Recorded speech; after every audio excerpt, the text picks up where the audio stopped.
Olá pessoal, sejam bem-vindos ao canal, eu sou a Gi e hoje nós vamos falar sobre a Epopeia de Gilgamesh.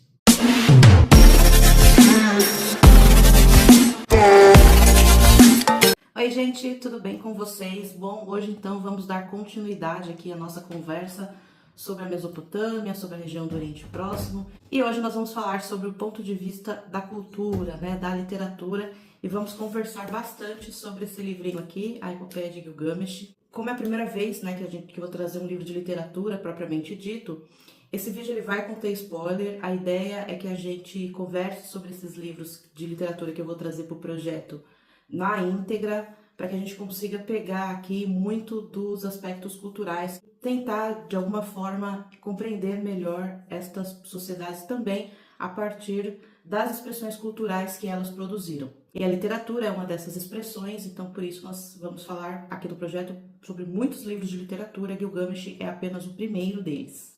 Antes de começar, já vou pedir então para vocês curtirem o vídeo, se inscreverem no canal, deixar algum comentário aqui para mim, para ajudar o canal a crescer cada vez mais. Eu vou dividir o vídeo em dois grandes blocos. No primeiro, eu vou contar a história de Gilgamesh e no segundo eu vou fazer alguns comentários sobre alguns aspectos culturais que eu acho relevante trazer aqui para nossa conversa. Vamos começar. Gilgamesh, ele era então este rei, que era filho de um rei com uma deusa, então ele era 2/3 Deus, 1/3 homem. Ele era grande, ele era forte, ele era bonito. Ele vivia estimulando ali os jovens ali de Uruk para lutarem contra ele, e também ele desvirginava as noivas, A primeira noite das noivas era com Gilgamesh, depois que elas iam estar com seus maridos. E por conta de tudo isso, a sociedade ali, as pessoas começaram a ficar muito insatisfeitas, porque Gilgamesh estava causando muitos distúrbios ali entre os jovens da região, e as pessoas começaram então a pedir aos deuses que interviessem, fizessem alguma coisa em relação a Gilgamesh. Os deuses se reuniram em assembleia e decidiram pela criação de Enkidu, que seria um homem de igual força a Gilgamesh. Então, a partir da argila, Enkidu foi criado e foi colocado ali para viver na estepe junto aos animais. E ele passou a viver ali até que ele foi visto por um caçador por 2 ou 3 noites seguidas. Esse caçador ele deixava ali coisas armadas para pegar os animais, e Enkidu ia lá e desfazia isso para que os animais não fossem pegos. Descontente com isso, esse caçador ele vai até Gilgamesh, comunica o que está acontecendo, e Gilgamesh pede para que ele vá junto com a prostituta Shamhat até Enkidu para que ela faça o que ela sabe fazer. Então eles veem Enkidu novamente, então Shamhat vai até ele e ela fica ali com ele durante 6 dias e 7 noites copulando. Quando Enkidu já está farto disso, ele volta então a ter com os animais, porém os animais não mais o reconhecem. Ele volta então a Shamhat e ela ensina ele a comer pão, a beber cerveja, veste ele e convida ele a ir a Uruk, a cidade. Ele vai com ela e chegando lá, ele encontra Gilgamesh, que estava esperando uma noiva chegar para que ele a desvirginasse. Enkidu não permite que isso aconteça e os dois entram em luta corporal. E eles não conseguem um vencer o outro, não há vencedor nessa luta. Neste momento, Gilgamesh percebe que encontrou um igual, torna-se amigo de Enkidu. Gilgamesh então tem a ideia de ir até a Floresta dos Cedros para matar Humbaba, o seu protetor, porque Gilgamesh queria ter glórias. Enkidu conversa com Gilgamesh e fala que ele já viu, ele conhece Humbaba e que é muito difícil. Mas Gilgamesh está decidido, então eles vão até a Floresta dos Cedros. Chegando lá, eles encontram Humbaba e eles matam Humbaba, que antes de morrer ainda faz clemência por sua própria vida. Depois de matarem Humbaba, Gilgamesh ele pega a máscara de Humbaba e eles pegam também vários cedros que tem ali na floresta, Eles derrubam várias árvores de cedros que tem ali na floresta. E Enkidu diz que fará com uma delas, com a melhor delas, fará uma porta para o deus Enlil em Nippur. Enlil é o deus que criou Humbaba. Voltando para Uruk, a deusa Ishtar vê que eles mataram Humbaba, se aproxima deles e pede Gilgamesh em casamento. Gilgamesh a rejeita de forma irônica e sarcástica, humilhando a deusa. Muito irritada, ela vai até seu pai e pede para que ele dê a ela o touro do céu. Seu pai de início não quer dar o touro do céu a ela, mas ela diz que se ele não fizer isso, ela vai libertar todos os mortos da Exército.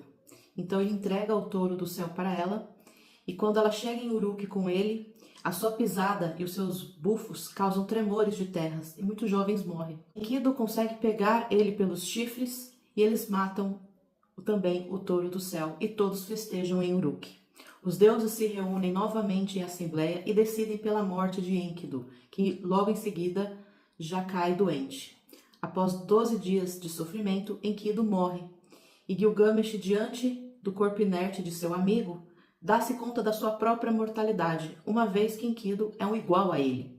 Gilgamesh fica ali com o corpo de Enkidu durante 6 dias e 7 noites, e somente quando o corpo de Enkidu começa a se decompor é que ele o entrega para o funeral, que é um funeral com muitas honras. Depois deste funeral, Enkidu vaga pela estepe e decide ir até o Tanapish, o distante, aquele que sobreviveu ao dilúvio. Então ele vai vagar pela estepe, ele vai passar pelos montes, ele vai encontrar os homens escorpião, que vão liberar a passagem para que ele possa fazer o caminho de Shamash, o sol, e ele chega até a taberneira Shiduri. Lá ele pergunta para ela como ele faz para ir até o Tanapish. Ela indica para ele como chegar até o barqueiro de Utanapish. Chegando lá, ele encontra os de pedra, ele mata os de pedra, e o barqueiro pede para ele então juntar a madeira para que eles fizessem o barco e pudessem fazer a travessia. Eles fizeram a travessia e ele finalmente encontra o Tanapish. Quando ele encontra o Tanapish pergunta para ele por que ele está daquela maneira, todo desgrenhado, todo sujo, vestindo peles de leão. E ele explica que foi por conta da morte de Enkidu e que ele está vagando pela estepe. Tanapish então lembra ele sobre as suas funções de rei e explica para ele que a morte é o fato da humanidade, que os deuses decidiram que os homens irão morrer. Não se sabe o dia, não adianta ser bonito, não adianta fazer grandes construções. O fato é que um dia todos os homens irão morrer. Depois de entender o fado da humanidade, Gilgamesh pergunta então para Utanapish como ele sobreviveu ao dilúvio, visto que ele é um homem comum.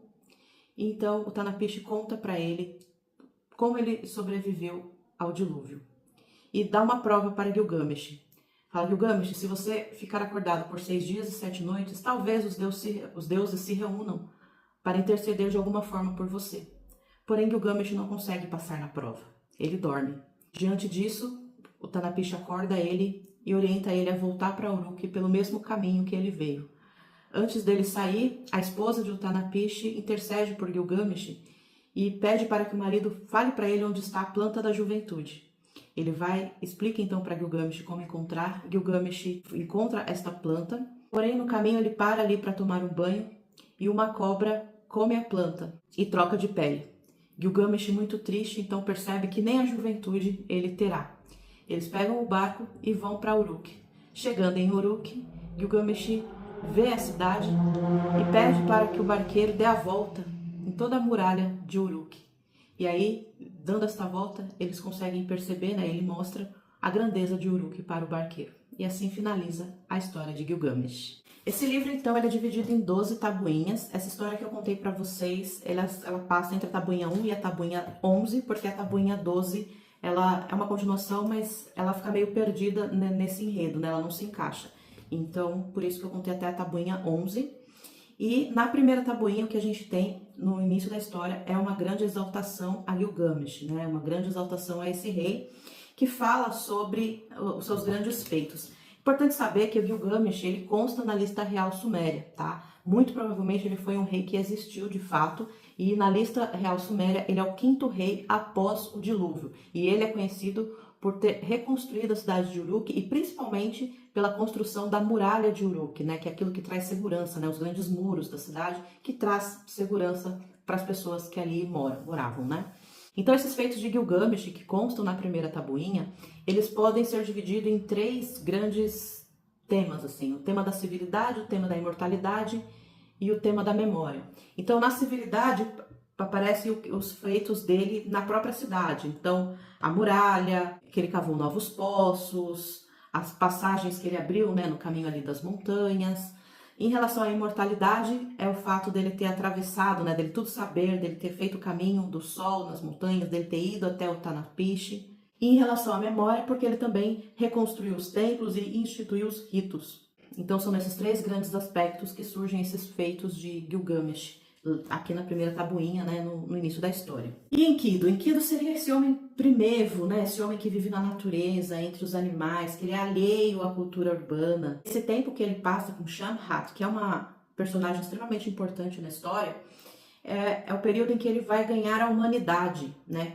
Então, ele ganha a humanidade de 2 formas, através do sexo e através dos costumes. Então, ele fica esses 6 dias e 7 noites com ela, e depois disso ele aprende a comer pão, ele aprende a beber cerveja, ele vai com ela até a cidade, ele se veste, né? Então, é o momento em que ele se transforma num ser humano, né? Ele ganha a humanidade, ele deixa essa parte da natureza e passa a viver na humanidade, na civilidade, na cidade também, porque ele vai para Uruk. Outro aspecto importante também da gente comentar, aí já na tabuinha 2, é o encontro entre Gilgamesh e Enkidu, né? Essa luta que nenhum dos dois vence. Isso, dentro da cultura mesopotâmica, como diz aqui o professor Jacinto, funciona como um rito de passagem, né? Não é uma disputa em que um realmente tem que ganhar do outro. Na verdade, é um rito de passagem, né? Uma medição de forças que mostra, na realidade, a igualdade entre os dois, né? Então, nesse momento, Gilgamesh percebe que ele encontrou um igual a ele. Então ele para de fazer tudo que ele fazia antes, um rito de passagem que causa transformação, tanto de Gilgamesh, que não vai ter mais aquela vida de desvirginar as noivas, de incitar os rapazes à luta e aí matá-los, né, nas lutas, machucá-los, e o rito de passagem também para Enkidu, que é o coroamento dessa humanidade dele, né? Na tabuinha 2 também a gente fica sabendo quem é o Humbaba, né? Esse guardião da floresta dos cedros. Essa floresta, ela existe de verdade, tá? Ela fica no Líbano. Na história, quando a gente tá lendo, eles falam, né, nos montes do Líbano, e eles vão andando, né? É interessante, né, no texto, quando a gente lê, a gente percebe como é distante isso, porque a cidade de Uruk, ela fica no atual Iraque, né? Então é como se eles hoje andassem do Iraque até o Líbano para encontrar essa floresta, e ela realmente existe, né? E também quando eles matam Humbaba, o Gilgamesh pega a máscara dele, vou deixar a imagem da máscara de Humbaba aí para vocês. E essa máscara ela era muito utilizada ali na Mesopotâmia, né, no 2º milênio antes de Cristo, 1º milênio antes de Cristo, porque ela servia para afastar o mal, né? Dentro da crença deles, você ter essa máscara, você afastava todo o mal. Avançando um pouco na história, eu queria comentar com vocês a importância das oferendas, né, no contexto mesopotâmico, que a gente encontra aqui também nesse texto. A gente ainda não falou do ramo das crenças, né? Vai ser o próximo vídeo, a gente vai começar a falar sobre as crenças, mas eu acho importante já trazer, porque no Reino dos Fatos, eu comentei com vocês que as pessoas, elas pagavam, né, o imposto, né, com o trabalho, né, com alimentos, mas esses alimentos também eram levados ao templo como forma de oferenda aos deuses, para que eles conseguissem aí, que os deuses fornecessem para eles uma boa colheita, enfim. As oferendas, elas estão presentes aqui no texto de Gilgamesh em toda a história. Então, toda a ação, ela tem ali uma oferenda sendo feita aos deuses. Então, quando eles vão sair para encontrar Humbaba, eles fazem oferenda. Durante o caminho, eles vão parando e vão fazendo oferendas. Após a vitória sobre Humbaba, Enkidu pega a melhor das madeiras para construir a porta do templo do deus Enlil, que é o deus de Nippur, e também o criador de Humbaba. E também no funeral de Enkidu, há várias oferendas aos deuses para que eles possam vir até o funeral de Enkidu. Então, as oferendas é algo que estão a todo instante sendo mencionadas na história, e é algo que é muito importante, né? Era muito importante dentro das crenças dessas sociedades mesopotâmicas, e isso acaba passando para o texto também. Falando um pouco sobre a rejeição de Gilgamesh à deusa Ishtar. Aqui o professor Jacinto ele comenta que essa é uma função mais humorística do texto. Ele causa o humor a partir da inversão de papéis, tanto papéis de gênero, né, no caso é a mulher que está pedindo o homem em casamento, não o contrário, quanto também em papel social, né, o homem rejeitar o pedido de um deus. Isso é inconcebível, né, e isso tudo é permeado por muita ironia e sarcasmo. Né, o Gilgamesh ele vai contando todos os maridos que Ishtar já teve, tudo que aconteceu de ruim com eles, né? Então ele meio que tira um sarro aí da cara de Ishtar, que deixa ela enfurecida. Ishtar é uma deusa muito importante nesse contexto mesopotâmico. Quando a gente falar do ramo das crenças, eu vou comentar sobre ela. Inclusive, a gente vai ler um livro que é a história especificamente dela, que é A Descida de Ishtar ao Mundo dos Mortos. Quando Ishtar ameaça libertar os homens da Esserto, a Esserto é o mundo dos mortos. A ameaça dela, na verdade, é por uma perturbação cósmica, porque na visão de universo dos mesopotâmicos, o universo ele era constituído por 5 esferas sobrepostas. São elas a Esserto, indo de baixo para cima, né? A Esserto, que é o mundo dos mortos, as águas do Apso, né? Que é o grande rio, a superfície da terra, que é onde os homens estão, o céu estrelado, que é o céu que os homens veem, e o céu que é a morada dos deuses, que está acima do céu estrelado. Na tabuinha 7, é o momento em que Enkidu já está ali quase morrendo, e antes de morrer, ele lança algumas maldições. E no texto, elas servem para mostrar a força que as palavras têm, que aquelas palavras tinham naquele contexto. Então, ele amaldiçoa o caçador que encontrou ele amaldiçoa a porta que ele fez para Enlil, e ele amaldiçoa Shamhat, que foi a prostituta que tirou ele do mundo natural e trouxe ele para o mundo dos homens, para a cidade. E é interessante que no momento que ele lança a maldição para Shamhat, Shamash, que é o deus sol, intervém e mostra para ele todos os benefícios que ele teve a partir do momento em que ele teve o contato com ela. Isso demonstra não só a importância dela nesse contexto, né, de trazer civilidade à humanidade para Enkidu, como também essa força da palavra. Né? A palavra ela tem poder. Então, a partir do momento que ele lança uma maldição que tem poder para Shamhat, Shamash, que é o deus sol, intervém, porque ele não pode fazer isso. E, inclusive, Shamash diz a Enkidu que ele só vai ter um funeral porque ele é humano, né? Porque se ele fosse um animal, os animais não têm funeral. E é interessante também que depois da morte de Enkidu, Gilgamesh veste pele de animal, né? Ele mata um leão, veste a pele do leão e ele vaga pela estepe. Né? Então ele perde a civilidade, né? Ele vai para o mundo da natureza, ele fica vagando. Um aspecto interessante que eu comentei com vocês nos vídeos passados é essa questão dos especialistas, né? Que são essas pessoas que viviam ali na cidade, próximo aos palácios e aos templos. Na tabuinha 8 a gente consegue perceber um pouco isso, porque Gilgamesh então constatou a morte, né, do Enkidu, e ele vai convocar esses especialistas para que o funeral seja feito. Então ele vai dizer assim: nem bem amanhã já alvorece, Gilgamesh a sua terra proclamas, dirige, ferreiro, lapideiro, caldeireiro, ourives, joalheiro, fazei o amigo meu. Fez a ele a esfinge de seu amigo, né? Fez a ele a estátua, né, de Enkidu. Né? Então, a importância, depois quando a gente falar sobre o dilúvio, eu vou falar também sobre a importância desses especialistas, que isso também aparece lá. Mas eu achei interessante mostrar aqui para vocês também como isso aparece nos textos literários também. Na tabuinha 9 a gente tem um outro aspecto interessante, que é a ligação entre o luto e a errância. Porque Gilgamesh, a partir de então, ele precisa aprender a viver sem Enkidu. Então é aquele momento do luto em que você se sente perdido. Como é que você vai viver sem aquela pessoa? Então isso ligado à errância, então ele fica vagando pela estepe sem saber muito bem para onde ir e o que fazer. E é nessa tabuinha que a gente também consegue perceber a importância dos lugares ao longo do texto. Então, por exemplo, a estepe é o lugar do selvagem, né? É o lugar onde Enkidu se criou, onde ficam os animais, é a força da natureza.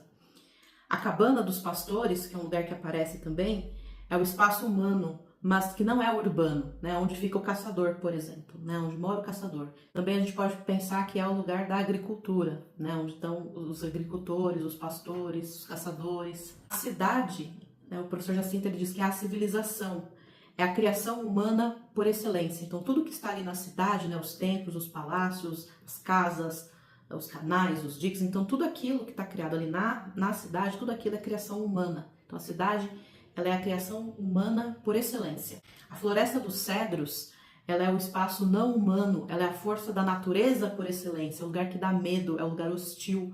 Gilgamesh, quando chega, que ele vê a floresta dos cedros, ele sente medo também, antes do combate a Humbaba. Né? Então é aquele lugar que também é divino, porque Humbaba, ele é criação divina. Tanto é que antes de morrer, quando ele está ali fazendo a clemência por sua vida, ele fala para Enkidu que eles têm a mesma natureza, né? A natureza divina, eles foram criados pelos deuses. E também a Esserto, né? Que é a terra dos mortos, né? O espaço de deuses e homens. Né? Na Esserto você tem os homens ali que já não estão mais vivos, mas você também tem os deuses. Aí quando a gente conversar sobre a história da descida de Ishtar ao mundo dos mortos, a gente vai ver isso no detalhe. Então achei interessante trazer também essa noção de como aparecem os lugares no poema e o que eles representam dessa cultura. Além dos lugares, o tempo também ele é muito marcado, né? Então você tem muito essa coisa dos 6 dias e 7 noites que se repete ao longo do poema durante muito tempo, e o próprio dilúvio. O próprio dilúvio, ele também é um marcador de tempo. Tanto é que lá no início, na primeira tabuinha, quando eles estão fazendo essa exaltação de Uruk, eles mencionam isso. Vai ser dito assim: ele explorou de todos os tronos, de todo o saber, tudo aprendeu. O que é secreto, ele revelou, e o coberto descobriu. Trouxe isto e ensinou o que antes do dilúvio era. Então, da mesma forma que a gente tem hoje a nossa divisão antes de Cristo, depois de Cristo, o dilúvio ele funcionava mais ou menos nesse mesmo sentido para essas populações. Então, você tem o antes do dilúvio e o depois do dilúvio. Então, depois do dilúvio, pouco se sabia, né? Mas na história de Gilgamesh, ele foi o responsável por ensinar tudo o que antes do dilúvio era. Então, o dilúvio ele é um marcador de tempo muito importante para essas sociedades. E essa coisa dos 6 dias e 7 noites também, e também se repete ao longo do poema inteiro. Então, é o período que Enkidu se humaniza, né, que ele fica com Shamash, é o período de decomposição do corpo de Enkidu, né, que o Gilgamesh não larga o corpo dele por 6 dias e 7 noites. Então, é um marcador de tempo muito importante também. Na tabuinha 10 e também na tabuinha 11, mas principalmente na 10, a gente tem uma parte que funciona como uma literatura sapiencial. Porque o Utnapishtim, ele ensina muitas coisas pro Gilgamesh. Primeiro, ele começa lembrando o Gilgamesh das suas funções enquanto rei, né, que ele largou essas funções nessa errância dele após a morte de Enkidu. Então ele vai dizer assim para Gilgamesh. O Utnapishtim a ele disse a Gilgamesh: por que, Gilgamesh, em lamentos te fixas tu? Que da carne de deuses e homens foste criado. E como a teu pai e a tua mãe te fizeram? Lembrando, você tem uma parte divina e uma parte humana. Um trono na assembleia puseram. Senta-te, falaram-te. Ou seja, os deuses te colocaram no trono. Dá-se ao parvo borra de cerveja como manteiga, farelos e cascas.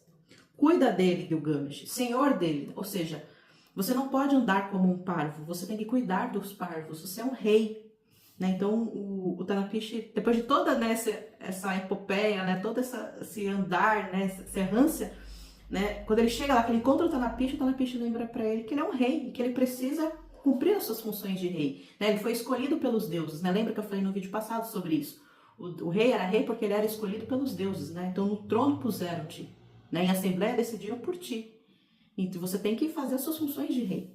Né? Então eu achei essa parte para mim, na verdade o Utnapishtim para mim é o melhor personagem, é o que eu mais gosto. E depois ele vai fazer uma reflexão muito bonita sobre a morte. Aqui na página 118 ele vai falar o seguinte: não há quem a morte veja, não há quem da morte veja a face, não há quem da morte a voz ouça, a furiosa morte ceifa a humanidade. Chegada a hora construímos uma casa, né? Ou seja, nos tornamos adultos. Chegada a hora fazemos um ninho, nos reproduzimos. Chegada a hora, irmãos repartem. A gente morre e o nosso ninho, né, os irmãos, né, os filhos repartem. Chegada a hora, rixas há na terra, porque existe ali também disputa, né, da herança. Chegada a hora, o rio sobe e traz a enchente, que é o melhor momento, né, o momento que sabe-se que é possível fazer a agricultura acontecer, né, a agricultura que é ali a econômica mais importante. E ao mesmo tempo que a enchente ela traz todo esse benefício, ela também pode trazer a destruição. Mas neste ponto específico ele está falando dessa enchente maravilhosa da agricultura, né? Então ele fala, chegada a hora, o rio sobe e traz a enchente. A libélula, olha que bonito, a libélula flutua no rio, então a libélula ela sobe junto com o rio. Nesse momento ela vê Shamash, né? Sua face olha em face Shamash, né? O sol. Logo a seguir não há nada. Por quê? Porque isso é a efemeridade da vida. A libélula ela vive muito pouco. É um animalzinho que vive muito pouco. A enchente vem, ela sobe junto com o rio. Isso permite que ela enxergue o sol. Mas logo em seguida ela morre, né? Ele fala sobre a efemeridade da vida. Zanukaki, grandes deuses reunidos. Mamitum, que cria os fados. Com eles o fado fez. Dispuseram morte e vida. Da morte não revelaram o dia. Então, a morte é o fado do homem. O homem está fadado a morrer. Então não tem o que Gilgamesh possa fazer. Não é um imortal. E por fim, na tabuinha 11, a gente tem o dilúvio, né? O tão famoso dilúvio. O Utnapishtim vai contar para Gilgamesh como ele sobreviveu ao dilúvio. E é importante saber que a história de Gilgamesh não é a primeira aparição do dilúvio. Existe um poema anterior, eu vou deixar o nome dele aqui, que ele sim é a primeira aparição, né, a primeira descrição do dilúvio, né, onde consta como que tinha esse pensamento sobre o dilúvio naquela época. Ele vai dizer o seguinte, que os deuses se reuniram porque a população estava crescendo muito. Lembra no vídeo que eu falei da Revolução Urbana? Que um dos aspectos, né, dessa revolução é justamente o grande crescimento populacional que houve ali no final do quarto milênio. Então, os deuses se reuniram porque a população estava crescendo muito, estavam fazendo muito barulho e decidiram enviar um dilúvio para diminuir, né, essa população. O líder dessa ideia foi Enlil, que é o mesmo deus lá que criou Humbaba. E os deuses combinaram entre si que isso se manteria em segredo. Porém, um deles não cumpriu essa promessa e contou para Utnapishtim que haveria o dilúvio, orientou ele a construir um barco e a levar nesse barco a sua família, o seu clã, todas as sementes, todos os animais e os artesãos. Olha que interessante, lembra que eu falei lá no começo que quando Gilgamesh vê que realmente precisa fazer o funeral de Enkidu, ele convoca os especialistas. No dilúvio, aqui na história, Utnapishtim ele leva os artesãos, né, que são os especialistas. Por quê? Porque depois disso, alguma coisa vai precisar ser feita. Ele não sabe exatamente o que vai ser, mas ele sabe que independente do que seja, ele vai precisar do trabalho especializado, ele vai precisar do artesão. Olha como é importante, né, essa figura, né, como são importantes essas figuras desses especialistas aqui nesse contexto cultural mesopotâmico. Pois bem, então depois que todo mundo está embarcado, o dilúvio vai vir desta forma aqui, ó. Ele vai ser descrito desta forma. Como uma guerra sobre o povo atravessou a catástrofe. Não via o irmão do seu irmão. As pessoas se perderam, né, os seus entes. Não se reconhecia o povo na desagregação, ou seja, ninguém se reconhecia mais ninguém. Os deuses tinham medo do dilúvio, até os próprios deuses ficaram com medo do dilúvio.